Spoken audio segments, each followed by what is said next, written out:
이제 로마서 8장 35절부터 오늘 우리가 봉독한 39절까지의 말씀은 가장 우리에게 소망을 주는 성도의 견인이라고 하는 그러한 내용을 우리에게 확실하게 주시는 말씀입니다. 성도의 견인은 우리가 앞에서도 구원의 서정에서 이렇게 말씀을 드렸었는데, 이것은 끝까지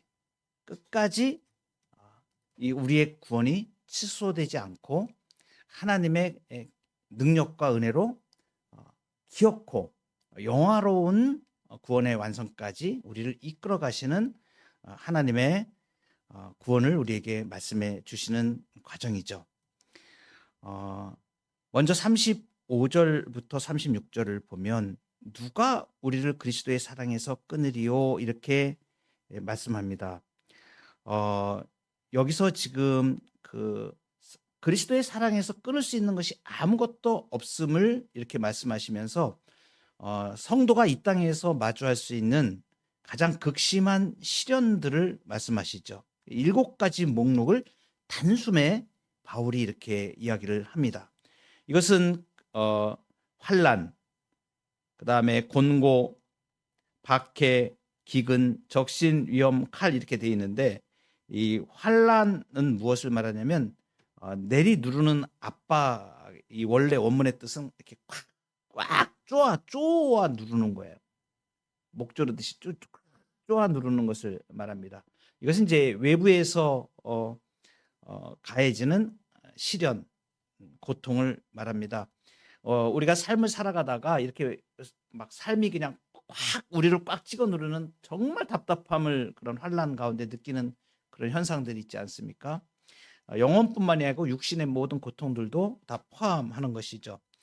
그리고 이제 곤고함이라는 것은 아주 좁은 공간에 갇혀 있다는 것을 말해요. 이것은 피할 수 없다는 것을 말합니다. 그러니까 사방을 둘러모아도 이 곤고함이라고 이 표현한 것은 어디 하나를 보아도 피할 길이 없는 그러한 아주 막다른 골목 같은 그러한 인생에서 만나는 그러한 현상들을 말합니다. 그리고 박해는 우리가 잘 알다시피 신앙을 이유로 적대자들에게 추격당하고 그다음에 아주 해를 입고 압박을 당하는 체계적인 고통을 말하죠. 기근은 이것은 어떤 사회적인 현상 이런 것이라기보다는 예수님을 믿는 것 때문에, 그러니까 믿음의 삶을 살아가기 위해서 택한 신앙의 길에서 믿음 때문에 경제적인 활동에서 소외되거나 굶주림에 처하게 되는 이런 극한의 결핍을 말합니다. 지금처럼 물질이 이렇게 풍부한 이 사회에서 이제 복지 정책이나 이런 부분이 웬만큼 되기 때문에 지금 뭐 굶어 죽거나 이런 사람이 그렇게 많지는 않습니다. 그런데 초대교회 성도들에게는 역사적으로 그런 때가 있었어요. 예수님을 믿는 것 때문에 요한계시록에 이런 데 보면 초대 7교회 성도들이 가장 많이 당했던 핍박이 로마 황제를 섬기는 것, 그것을 거부하고 믿음을 지키기 위해서 경제적인 그런 활동을 정상적으로 할 수 없게 소외되고, 그리고 불이익을 당하는 그러한 일들이 굉장히 심했습니다. 그것은 아주 직격탄으로 직접적으로 이 초대교회 성도들이 고난을 당했던 그러한 것을 말합니다. 이 신앙을 지키기 위해서 경제적인 피해를 보는 것들을 말합니다. 오늘날 우리 현대 성도들에게 말하자면 예수님을 믿기 위해서 우리가 경제적으로 불이익을 당할 수 있는 현장들도 있다는 사실 우리가 알게 됩니다. 그 다음에 여기 적신이라고 하는 것은 헐벗은 옷을 입지 못하는 거예요. 그래서 옷을 입을 수조차 없는 그런 극빈한 상태, 그리고 벌거벗김을 당한다, 이런 것은 어떤 걸 말하면 수치를 말합니다. 그러니까 껍데기를 벗겨버리는 거죠. 그냥 완전히 사람을 홀딱 벗겨가지고 진짜 아주 초라하게 만들고 수치스럽게 만들고 하는 그러한 헐벗음을 포함하는 그러한 일들을 말합니다. 그리고 위험, 이거는 생명의 위협이죠. 이건 굉장히 이 위험을 언제 닥칠지 모르는 생명의 위협. 그러니까 금방 예수 믿는 것 때문에 이제 사람을 잡아서 죽이는 그런 때도 있었고, 전쟁 상황, 우리 6.25 때도 공산당들이 그런 일들을 많이 했지 않습니까? 특히 교회 지도자들을 언제라도 잡아서 죽이려고 하는, 그래서 그런 위험이 그냥 생명을 내들고 신앙생활을 해야 되는 그러한 상황들에, 그래서 생명의 위협과 불안한 환경들을 말하죠. 이것은 아주 최종적인 직접적인 그 죽임을 당하는 걸 말합니다. 순교를 말합니다. 순교를 당한 사람들이 많이 있죠. 예수님을 믿다가 우리 신앙의 선배들 중에 순교의 신앙을 스데바노를 비롯하여서, 그리고 이제 역사 속에서는 그 로마 황제의 그 압박 속에서 초대교회 성도들이 당하는 순교들, 그리고 수많은 그 전쟁 속에서 또 예수 믿는 사람들이 당했던 그 순교들이 있습니다. 이 많은 환난, 공고, 박해, 기근, 적신, 위험, 칼. 지금 사도 바울이 이렇게 그 어려운 7가지의 이런 그 환경들을 이야기하면서, 그런데 이것들이 우리를 그리스도의 사랑에서 끊을 수 없다라고 지금 얘기하는 것이죠. 사실 이 7가지는 단순한 고난이 아니고 역사 속에서 항상 성도들을 하나님으로부터 떨어뜨리려고 하는 사탄의 총체적인 공격을 말합니다. 현대에도 이렇게 사탄의 많은 공격들이 우리에게 다가옵니다. 그러니까 신자가 이 땅에서 당하는 수많은 고난들, 역경들, 이런 것들이 있다는 것을 우리에게 말씀해 주시는 것이죠. 그래서 우리는 믿음의 선한 싸움을 싸울 때에 우리가 꼭 붙들어야 될 게 뭐냐? 이러한 모든 역경들도 우리를 예수 그리스도의 사랑에서 절대 끊을 수 없다. 왜 그렇습니까? 구원이 너무나 확실하기 때문에. 그것을 지금 사도 바울이 이야기하는 거예요. 그래서 역경 때에 신자는 도리어 하나님의 구원을 맛보게 됩니다. 시편 4편 1절에 보면 내 의의 하나님이여 내가 부를 때에 응답하소서. 곤란 중에 나를 너그럽게 하셨사오니 내게 은혜를 베푸사 나의 기도를 들으소서. 그러니까 신자는 역경 때에 오히려 기도하게 되는 거예요. 그래서 역경을 통해서 더 하나님께, 히브리어 표현으로 하면 다바크라 그러는데 꽉 붙잡는다는 뜻이에요. 이게 뭐냐면 역경이 딱 올 때 신자는 반사적으로 하나님을 꽉 붙들어요. 아이가 길 가다가 이렇게 위험에 처하게 되면 엄마 하고서 확 엄마에게 달라붙잖아요. 그런 거와 마찬가지로 이 신자는 그러한 그 역경이 올 때에 오히려 그 역경을 통하여 하나님을 꽉 붙잡아요. 하나님, 이렇게 힘든데 하나님만이 우리의 도움이십니다. 하나님만이 나의 구원이십니다. 하고 이제 붙들게 되죠. 사실은 그런 역경이 올 때 우리가 깨닫는 것은 무엇이냐면, 세상적인 것 가지고 안 됐잖아 라는 걸 우리에게 알려주시는 거예요. 내가 하나님보다 더 의지했던 재력이라든가, 내가 더 하나님보다 의지했던 내 지식이라든가, 그리고 내가 편안하다고 생각한, 안락하다고 생각하면서 누려왔던 그런 것들이 더 이상 나의 안전을 보장하지 못한다는 사실을 우리를 깨닫게 하시는 거죠.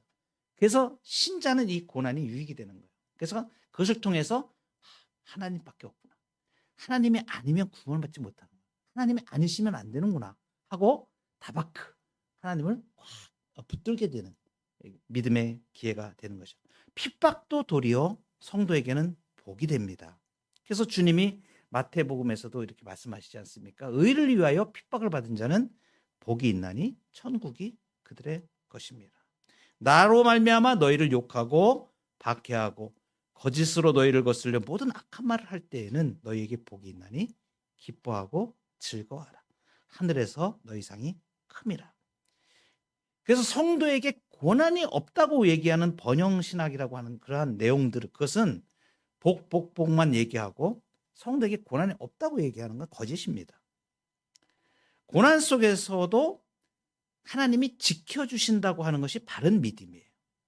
그래서 문제가 없는 것이 아니고, 고난이 없는 것이 아니고, 그것을 뛰어넘을 수 있도록 우리를 붙드시는 하나님의 은혜가 거기에 있는 것이거든요.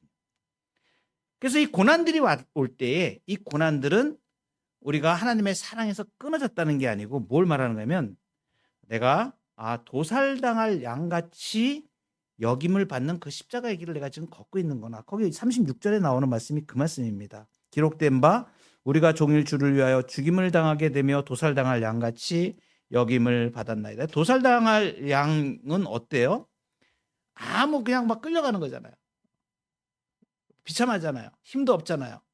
그런데 어떻게 된다는 거? 그런 가운데 하나님이 지켜주신다. 우리를 보호하신다. 세상의 환난은 우리의 환경을 바꿀 수는 있습니다. 그죠? 그러나 우리의 겉으로 나타난 내가 삶을 사는데 피곤하게 만들고 어렵게 만들고 그렇게 경제적인 것들, 그다음에 심리적인 두려움과 이런 것들 다 줄 수는 있어요. 그런데 우리를 향한 우리 주 예수 그리스도의 사랑의 본질 터럭 하나도 건들 수는 없는 것입니다. 왜 그렇습니까? 이 앞에 바울이 얘기했었죠. 32절에 자기 아들을 아끼지 아니하시고 우리 모든 사람을 위하여 내주시니가 어찌 그 아들과 함께 모든 것을 우리에게 주시지 않겠느냐. 아들을 내어주신 하나님은 그 아들로 인하여 이를 구원, 거룩하게 하시고 의롭다 하시고 거룩하게 하시고 끝까지 지키시고 영화롭게 하시는 이 구원을 반드시 우리에게 모든 걸 한 번에 다 주셨다는 것을 우리에게 말하는 것이죠. 우리가 잘 생각해야 될 부분이 있습니다. 여기에서 성도가 받는 고난이 두 가지 성격이 있어요.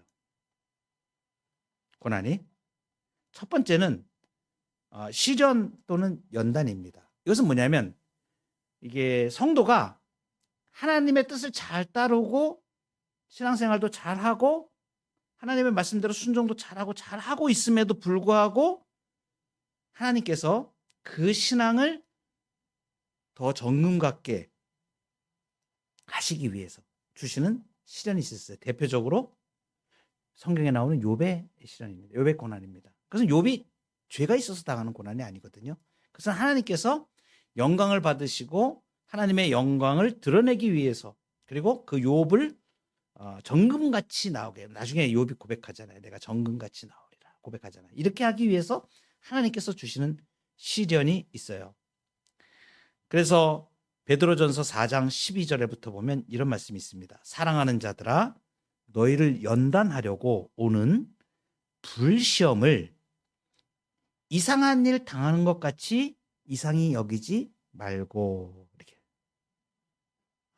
불시험이 연단하려고 오는 시험이니까. 그러니까 신앙생활 내가 믿음 잘하고 모든 걸 잘하고 있는데, 하나님 말씀 잘 따로 다 하고 있는데 우리를 연단시키서 오는 그러한 시련이 있을 수 있다. 그렇죠? 또 하나는 성도에게 오는 고난 중에 징계가 있을 수 있어요. 이게 매우 중요한 건데, 이거는 뭐냐면 성도가 죄에 빠지거나 불신앙의 길로 행할 때에 하나님께서 그를 돌이키시려고 사랑으로 때리시는 매이죠. 여러분, 마치 이와 같습니다. 우리의 자녀들을 우리가 양육할 때 이 자녀가 주님의 말씀을 잘 듣지 않고 자기 멋대로 하고 또 잘못된 길로 빠지려고 합니다. 도둑질을 하고, 그죠? 거짓말을 하고 이래요. 그러면 엄마 아빠가 그걸 알 때에 그냥 내버려 두지 않잖아요. 매를 때리잖아요. 너 이놈 거짓말 하는구나. 너 그러면 안 되는 거야. 하고 매를 때립니다. 그래서 깨닫게 하는 거죠. 돌이키게 하는 것이죠. 마치 이와 같이 부성적인 징계로서 우리에게 주시는 고난이 있을 수가 있어요.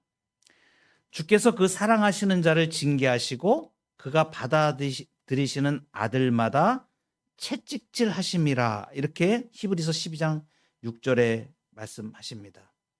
여러분 어떠세요?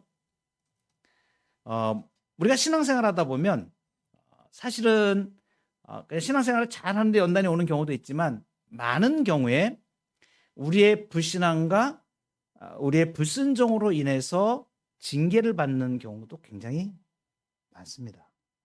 그런데 신앙생활을 많이 하는 분들이 시간이 지나고 나면 한결같이 그것을 깨달아요.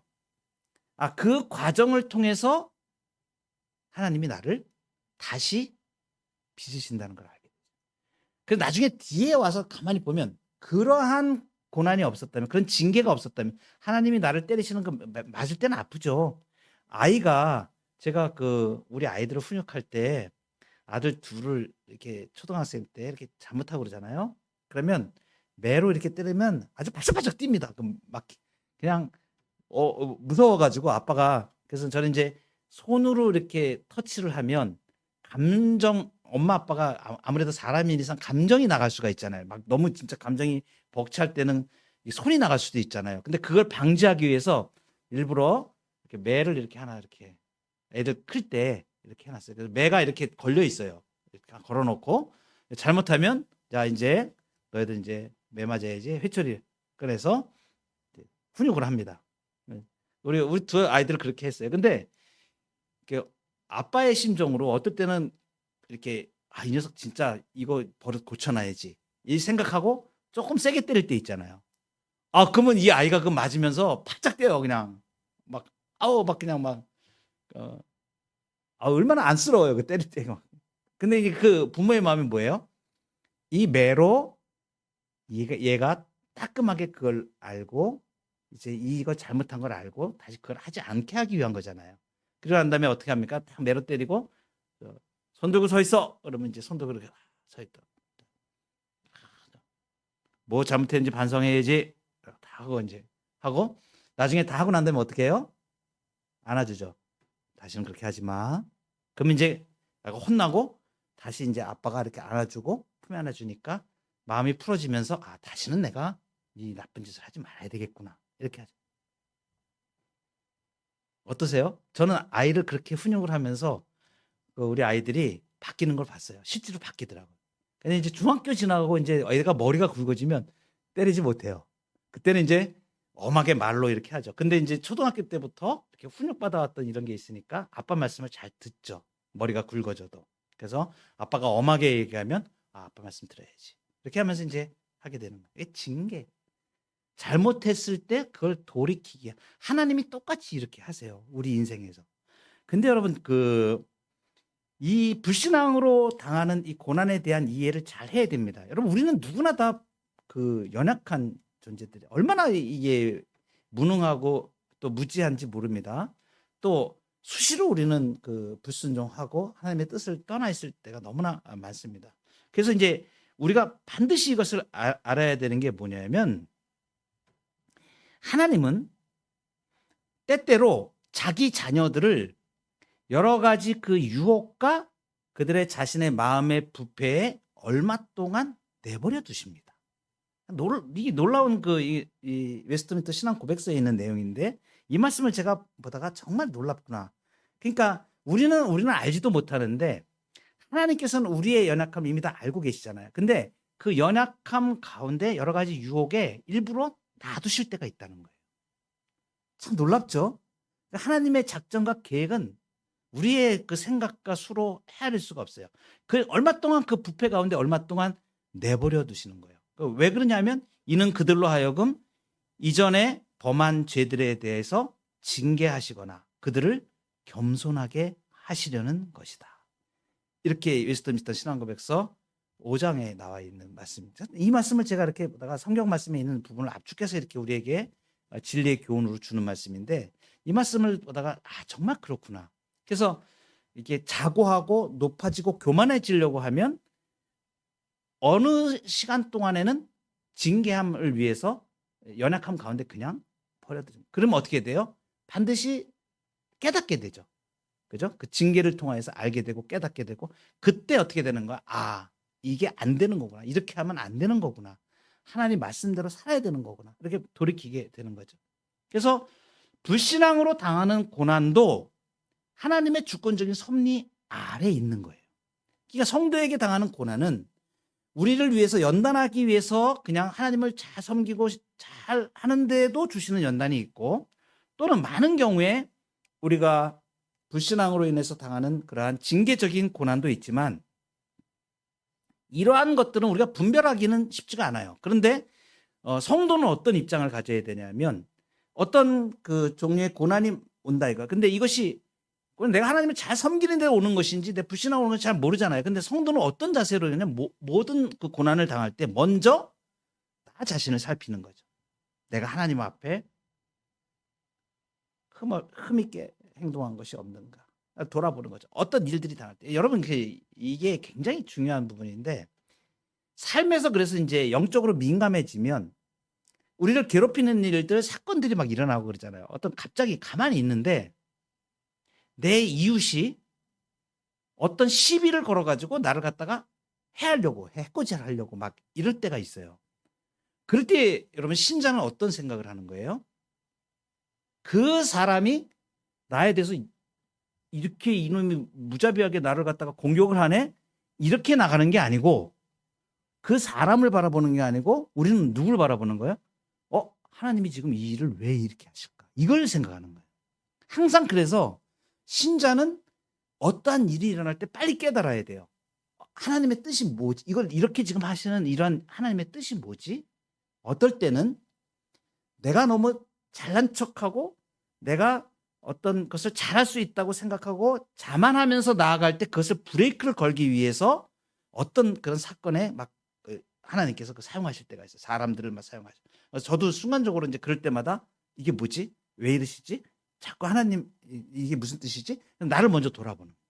그러니까 내게 다가오는 고난과 또는 나에게 적대적으로 행해오는 어떤 일들이라든가 이런 사건들 속에서 무엇을 보는 거냐면 하나님의 의도하심을 보게 되는 거예요.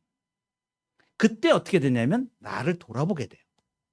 나를 돌아보게 돼요. 그러니까 말씀 앞에 나를 비추게 되고 다시 하나님 앞에 무릎 꿇는 겸손함으로 철저히 겸손한. 여러분 우리가 얼마나 교만한 존재들이에요.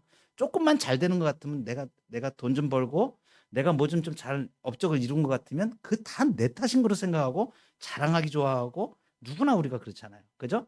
"봐. 내가 이렇게 하니까 잘 됐지? 와 이거 내 힘으로 한 거야." 막 전부 다 이러잖아요. 근데 어떻게 하는가? 그러한 것에서 '하나님이 주신 은혜다. 내가 한 것이 아니고 하나님이 긍휼을 베푸셨구나. 하나님이 은혜를 주셨구나.' 이걸 알게 하시기 위해서 겸손하게 만드시는 것이에요. 그래서 하나님의 모든 이 섭리적인 고난은 결국 성도를 예수님 닮게 그리스도의 형상을 닮게 하시는 거예요. 그게 거룩해지는 거잖아요. 그죠? 이런 과정 속에 우리를 이렇게 그 칼빈은 참 유명한 말을 합니다. 이게 그리스도의 학교라고 얘기합니다. 교회를. 교회에서 그리스도의 학교에서 어떻게 되는 거예요? 거룩함, 예수님의 형상을 닮아가는 거룩함을 이루어가는 이 과정이에요. 신앙은 이것입니다. 그래서 하나님이 우리에게 보장하신 영원한 구원을 이루는 그 과정 속에 우리를 두셨는데 우리를 이해하는 게 굉장히 중요해요. 하나님의 구원을 이해하면 인간을 철저하게 잘 이해할 수가 있습니다. 내가 어떤 존재인지를 알 수 있게 되고 그리고 내가 하나님 앞에서 어떻게 해야 되는지를 명확하게 이렇게 알 수가 있게 되는 거죠.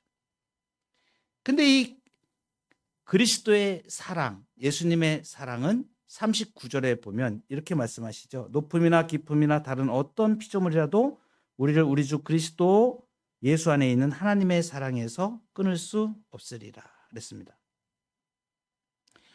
이 예수님의 사랑이 어떻게 하나님의 사랑으로 이렇게 기결이 되는가 하는 부분이에요. 예수님의 사랑, 그리스도의 사랑이라고 표현하죠. 그리고 하나님의 사랑, 이것을 어떻게 이거 지금 연결이 되는가 하는 것이에요. 이것은 뭐냐면 하나님의 사랑은 어떤 거예요? 사랑의 기원이죠. 창세전에 우리를 선택하신 성부 하나님의 사랑, 삼위일체 하나님의 사랑을 얘기하는 성부 하나님의 사랑이에요. 그런데 예수님의 사랑은 어떻게 된 사랑이냐면 그 성부 하나님의 사랑을 십자가에서 확증하신 구속의 사랑이에요. 이루신 거란 말이에요. 예수님의 사랑은 하나님의 사랑을 이루신 거예요. 십자가라는 역사적 사건을 통해서 확증이 된 구체적인 사랑이에요. 그래서 영원 창세전에 있었던 하나님의 사랑은 우리가 그것을 다 가늠할 수도 없잖아요. 그죠? 우리가 그 하나님의 사랑 가운데 우리가 들어보지 않았었기 때문에 모르잖아요. 근데 그것을 어떻게 우리에게 보여주셨다?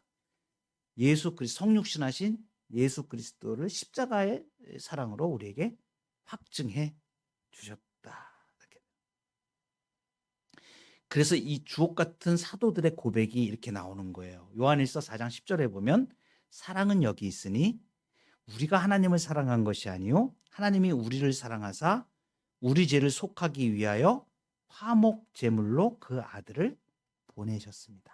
예, 하나님의 사랑과 그리스도의 사랑이 지금 그 하나님의 사랑이 확증된 걸 얘기해 주는 거예요. 그분이 우리 죄를 속하기 위해서 화목 제물로 아들을 보내셨다. 이것이 사랑이 여기 있다라고 지금 얘기하잖아요. 요한일서에 보면 요한 사도를 통하여서 지금 하나님의 사랑이 예수 그리스도의 사랑으로 확증됐다는 걸 얘기를 해주는 거죠. 로마서 5장 8절에서도 우리가 앞에서도 한번 봤습니다. 우리가 아직 죄인 되었을 때에 그리스도께서 우리를 위하여 죽으심으로 하나님께서 우리에 대한 자기의 사랑을 확증하셨네요. 그러니까 하나님의 사랑이 확증된 게 뭐예요? 자기 아들을 내어주신 거예요. 예수님 우리에게 내어주신 거. 그래서 이것은 무엇을 말하는 거예요? 하나님의 사랑이 우리에게 부어진 걸 말하는 거예요. 그리스도 안에서. 그래서 그리스도와 연합되어 있기만 하면 그 사랑은 영원히 우리를 떠나지 않는 거예요. 그 하나님의 사랑을 우리는 철저히 받은 자들이에요. 예수 그리스도를 믿어 예수 그리스도와 연합되어서 주님을 내 왕으로 모시고 내 마음의 왕자에 모시고 내 주인으로 모시고, 그죠? 그 사랑의 관계를 우리는 예수님을 믿을 때 시작한 사람들. 이 사랑의 관계는 끝쳐지지 않고 영원토록 가는 사랑입니다. 그죠? 놀라운 거예요. 이 사랑은 내가 싫어서 끊을래도 끊을 수 없는 사랑. 끊어지지 않는 사랑이에요. 우리가 사람들이 사랑하는 거는 어떻게 합니까? 보장하고 약속해도 변개하고 헤어질 때도 많잖아요. 그런데 주님과의 사랑은 끊을 수 없는 거예요. 너무 놀라운. 하나님이 우리를 이렇게 사랑하셨습니다. 그래서 마지막으로 사도 바울이 고백을 하죠. 38절, 39절은 성도가 최종적으로 어떻게 견인되어지고 승리할 수 있는가를 말해줍니다. 내가 확신하노니 사망이나 생명이나 천사들이나 권세자들이나 현재일이나 장래일이나 능력이나 높음이나 깊음이나 다른 어떤 피조물이라도 우리를 우리 주 그리스도 예수 안에 있는 하나님의 사랑에서 끊을 수 없으리라. 아멘. 그렇죠? 어떤 피조물도 창조주 하나님, 영원하신 그 구원의 작정을 무효할 수 없다. 그래서 늘 제가 우리의 구원이 어디서 시작됐습니까? 이걸 먼저 꽉 붙잡으라고 말씀드리잖아요. 우리의 구원은 절대로 우리에게서 어떤 원인이 있어서 된 것도 아니고 어떤 조건이 있어서 된 것도 아니고 무한하신 하나님, 영원하신 하나님, 전능하신 하나님, 하나님의 선택에서 우리의 구원은 시작되었다. 그래서 누구도 끊을 수 없는 거예요. 그 하나님을 거부할 수 있는 피조물들이 이 땅에 아무것도 없기 때문에. 그래서 우리의 구원은 너무나 확실한 거죠. 그래서 이 모든 환난과 영적 대적들의 위협 속에서도 성도는 우리가 확신하죠. 37절. 그러나 이 모든 일에 우리를 사랑하시는 이로 말미암아 우리가 넉넉히 이기느니라. 우리가 고난을 당하고 핍박을 당하고 환난을 당하고 어떤 일을 당하더라도 이 땅의 삶에 어떤 환경의 변화가 있더라도 우리가 승리할 수 있는 것은 나의 의지가 아니고 우리를 사랑하시는 하나님께 있다.